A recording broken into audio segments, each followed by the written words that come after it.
Oke, Assalamualaikum warahmatullahi wabarakatuh. Waalaikumsalam warahmatullahi wabarakatuh. Kami dari kelompok 11. Saya sendiri Abdul Fakih Saya Yudanto. Saya Warismi. akan menjelaskan secara berkelompok mengenai tugas yang sudah diberikan oleh BPAD Lab. Oke, sekarang giliran saya yang pertama. Tolong teman-teman agak minggir dulu. Oke, di sini bisa dilihat ya. Kami dari kelompok 11 telah mengerjakan tugas dan kami akan mencoba mengelaborasikan mengenai jawaban kami atas studi kasus yang diberikan oleh BPAD Lab. Yang studi kasusnya sendiri adalah BPAD Lab yang sedang mengembangkan proyek sistem registrasi mata kuliah secara online yang berbasis website tentunya, di mana website tersebut melibatkan dua stakeholder utama atau dua entitas. Yang pertama adalah dosen wali. Dia berlaku sebagai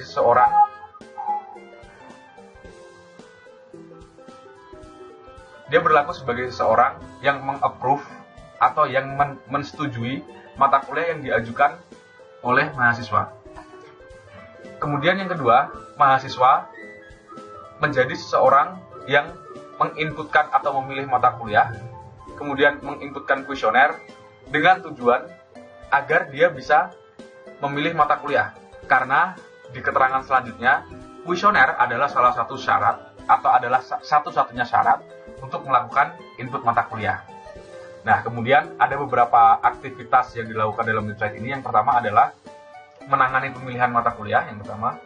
Kemudian yang kedua, menangani permohonan ACC mata kuliah. Ketiga, menangani cetak KSM. Kemudian aktivitas kedua adalah menangani kuesioner dosen yang mencakup mengenai bagaimana menghandle kuesioner dosen. Oke, jelas ya. Nanti kalau misalkan nggak jelas, silahkan dibaca lagi. Di sini ada. Oke, langsung ke pengerjaan.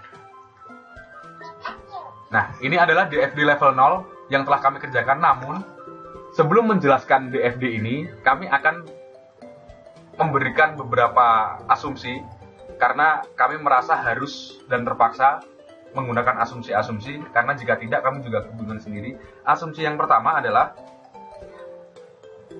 DFD ini membahas mengenai subproses dari keseluruhan sistem registrasi web e-Gadis, di mana kami tidak menyertakan proses login. Jadi di sini yang proses login dianggap sudah selesai dan tidak perlu kami bahas. Yang kedua, KSM sudah termasuk jadwal, nama mata kuliah, kelas, nama dosen, dan lain sebagainya. Sehingga cukup kami singkat menjadi KSM. Oke. Nah, langsung ke jawaban kami. Di sini Anda bisa lihat kotak yang ada satu kotak yang kedua yang identik namun berbeda namanya. Kemudian ada kotak yang bentuknya juga sedikit berbeda. Ada tanda panah ini. Sebelumnya kami akan menjelaskan dari mana kami berangkat untuk menentukan ini semua. Yang pertama, kotak yang berbentuk seperti ini itu adalah entitas atau stakeholder. Oke, ini entitas atau stakeholder. Yang kemudian kotak yang kedua itu adalah proses, di mana proses ini yang mengaitkan antara mahasiswa dan dosen wali dalam hubungan interaksi data. Ngomong-ngomong tentang data, di sini adalah panah, ada beberapa panah. Panah ini menunjukkan arus atau aliran data. Jadi panah ini tidak menunjukkan proses, tidak menunjukkan aktivitas, tidak menunjukkan apapun yang selain data. Oke ya, itu. Berangkat dari studi kasus yang tadi, di sini entitas yang pertama yaitu mahasiswa memiliki dua privilege atau memiliki dua keharusan yang harus dia inputkan ke dalam proses sistem registrasi web e-Gadis. Yang pertama, dia harus menginputkan data kuesioner, kemudian input data mata kuliah, dan dengan beberapa proses yang ada di dalam, mahasiswa mendapatkan output yang berupa data KSM. Nah, sementara dosen wali sendiri juga harus melakukan satu aktivitas, di mana aktivitas itu akan membuahkan atau memberikan data, yaitu data tentang mata kuliah pilihan yang akan dikirimkan ke sistem registrasi e-Gadis dan diproses sedemikian rupa sehingga nanti dosen wali juga mendapatkan data mata kuliah pilihan dan data kuesioner. Oke, jadi flow datanya mana yang dari mahasiswa ke sistem, dari dosen wali ke sistem, atau sebaliknya itu udah dijelasin ya.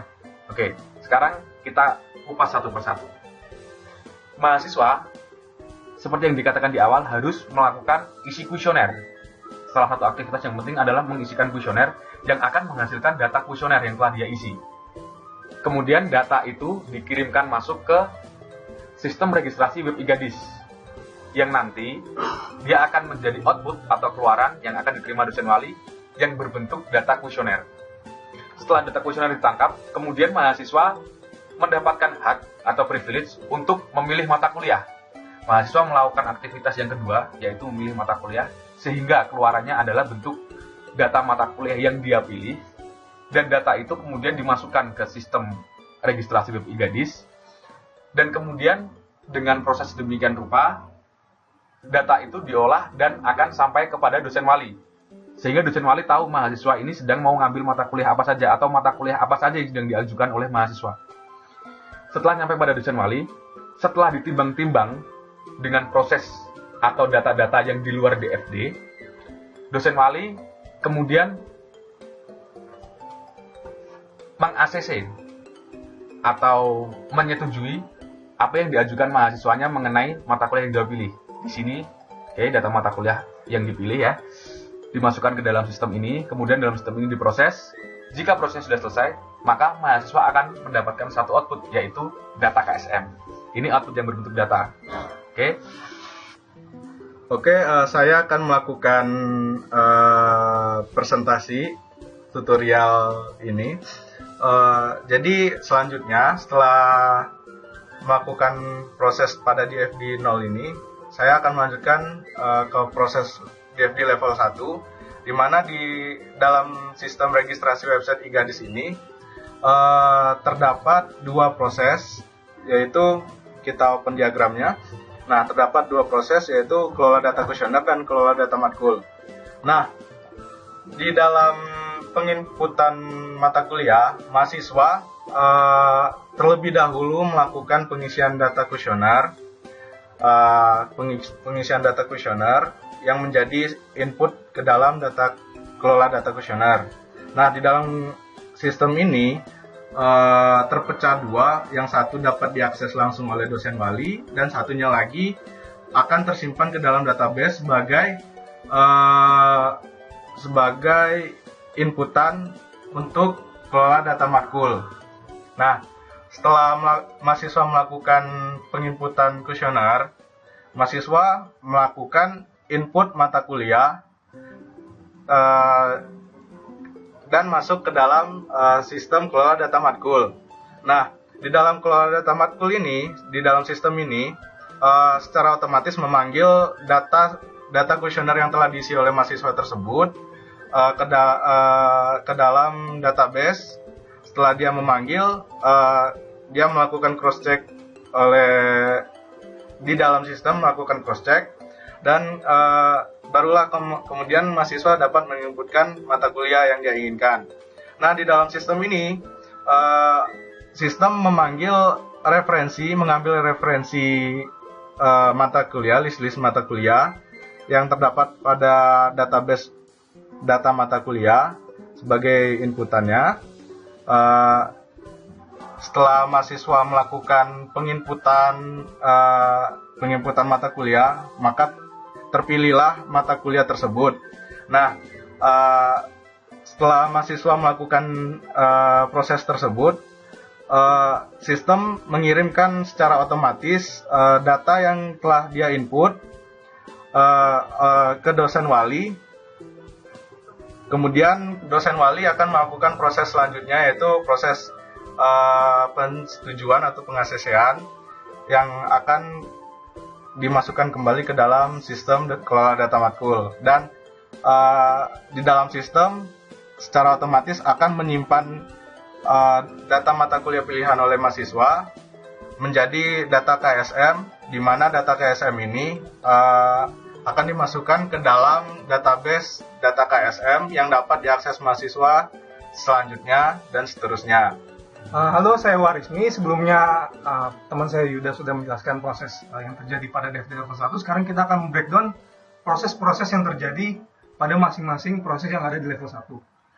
Untuk sekarang kita akan masuk ke proses DFD level 2. Kita open diagram untuk proses yang pertama, yaitu proses kelola data kuesioner. Nah, untuk breakdownnya sendiri, pertama mahasiswa akan melakukan penginputan data kuesioner. Data kuesioner dimasuk dalam proses penginputan data kuesioner oleh sistem. Lalu kemudian data tersebut terpecah menjadi dua. Yang pertama adalah data tersebut akan masuk dalam proses penampilan data, di mana data kuesioner yang terpilih atau data kuesioner yang diinputkan oleh mahasiswa tersebut akan dapat bisa langsung dilihat oleh dosen wali. Lalu yang untuk arah keduanya, data kuesioner tersebut akan disimpan pada bank data kuesioner. Yang mana bank data kuesioner ini akan digunakan oleh mahasiswa agar mahasiswa tersebut dapat menginputkan mata kuliah pada proses penginputan mata kuliah. Lalu kita kembali ke proses selanjutnya. Sekarang kita akan breakdown proses pengolahan data mata kuliah tersebut. Oke, untuk data kuesioner yang sebelumnya sudah disimpan pada proses pengisian data kuesioner sebelumnya, data tersebut akan digunakan pada proses input mata kuliah sebagai prasyarat atau konfirmasi agar apakah mahasiswa tersebut dapat menginputkan mata kuliahnya. Nah, setelah proses tersebut pengecekan sudah selesai, lalu mahasiswa berhak untuk melakukan penginputan data mata kuliah. Nah, data mata kuliah yang akan diinput oleh mahasiswa itu harus berdasarkan database data mata kuliah di sini. Jadi terdapat list-list mata kuliah yang tersedia oleh sistem yang akan dipilih oleh mahasiswa. Setelah mahasiswa menginputkan mata kuliah pilihan, lalu data mata kuliah pilihan tersebut akan dikirim oleh sistem ke dosen wali. Nah, dari dosen wali tersebut akan mengirimkan data yang sudah dipilih oleh mahasiswa tersebut ke sistem untuk dilakukan proses pengaksesnya. Nah, jadi data mata kuliah pilihan mahasiswa tersebut di ACC dan akan menghasilkan data mata kuliah yang telah ter-ACC. Nah, data mata kuliah yang telah ter-ACC akan masuk sebagai data KSM, yang mana data KSM tersebut dapat dicetak oleh mahasiswa melalui proses pencetakan KSM. Oke, terima kasih. Kurang lebih seperti itu penjelasan kami mengenai DFD level 0, level 1, level 2 atas studi kasus yang setelah diberikan. Jika ada kurangnya kami mohon maaf. Jika ada yang masih dibingungkan, kami sangat-sangat menerima saran dan pertanyaan-pertanyaan dari pemirsa semuanya. Oke, saya Abdullah Fakih. Saya Warismi. Pamit dulu. Terima kasih. Assalamualaikum warahmatullahi wabarakatuh. Waalaikumsalam.